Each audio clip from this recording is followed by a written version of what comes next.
Bonjour et bienvenue sur l'Insoumission, la plateforme d'actualité multimédia de la France insoumise.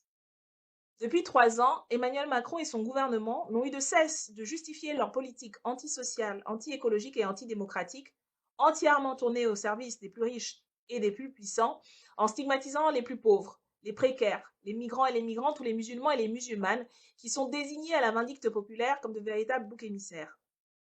Depuis 3 ans,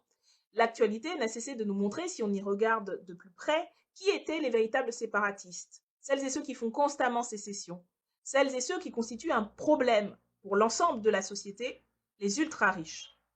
C'est quelques 5% parmi les foyers aux revenus les plus élevés à qui Emmanuel Macron s'est empressé d'offrir 1,7 million d'euros dès sa prise de fonction.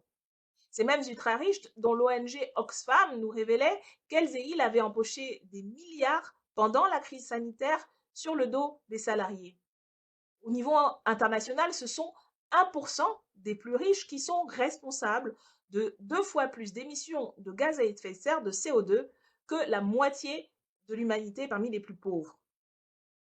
Dimanche dernier, nouvelle révélation sur le monde merveilleux de ces ultra-riches en col blanc et manchette en or.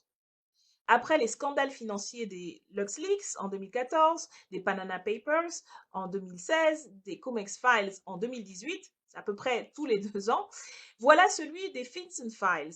du nom de ce bureau du Trésor des États-Unis d'Amérique, le Financial Crime Enforcement Network, qui est chargé de collecter et d'analyser les données des transactions financières dans le monde pour lutter contre le blanchiment d'argent. Ces fichiers ont été obtenus par le média en ligne BuzzFeed News, qui les a transmis à l'ICIJ, un consortium de 400 journalistes dans 88 pays. Et ils montrent le degré et l'ampleur de ces pratiques extrêmement frauduleuses et toxiques pour toute la société, puisqu'elles sont liées au trafic, de la corruption, au terrorisme, en passant par les pires activités illégales. On parle de pas moins de 2000 milliards de dollars qui transitent dans les circuits financiers, dans les circuits bancaires notamment, avec la complicité de ces institutions et d'un certain nombre d'États, puisque ces blanchiments d'argent sale sont rendus possibles par la faiblesse des régulations des États et par les pratiques actives ou passives de ces institutions bancaires parmi les plus grandes banques au monde. Et ces responsabilités avaient déjà été pointées en partie par le rapport de Hugo Bernalicis, coécrit avec un député de la majorité d'ailleurs en 2019, où il montrait que l'État en France n'avait pas les moyens d'une véritable politique de lutte contre la grande délinquance. Je vous renvoie aux préconisations, plus d'une vingtaine, qu'avait fourni ce rapport que vous retrouverez sur le site de Hugo Bernalicis et qui vont complètement dans le sens de ce que défend la France insoumise depuis 2017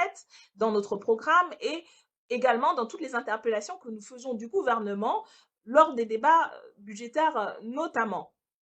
De notre point de vue, le gouvernement serait bien plus inspiré à mettre les moyens en ce sens que ce qui est fait aujourd'hui, notamment quand on pense que l'ancien ministre des Comptes publics chargé de mener cette bataille contre la délinquance financière, monsieur Gérald Darmanin, est aujourd'hui ministre de l'Intérieur et passe beaucoup plus de temps à envoyer les policiers courir après 3 pelés et un tondu fumeur de shit plutôt que de renforcer les équipes à l'intérieur notamment dans la police judiciaire et la police financière qui devraient pouvoir travailler et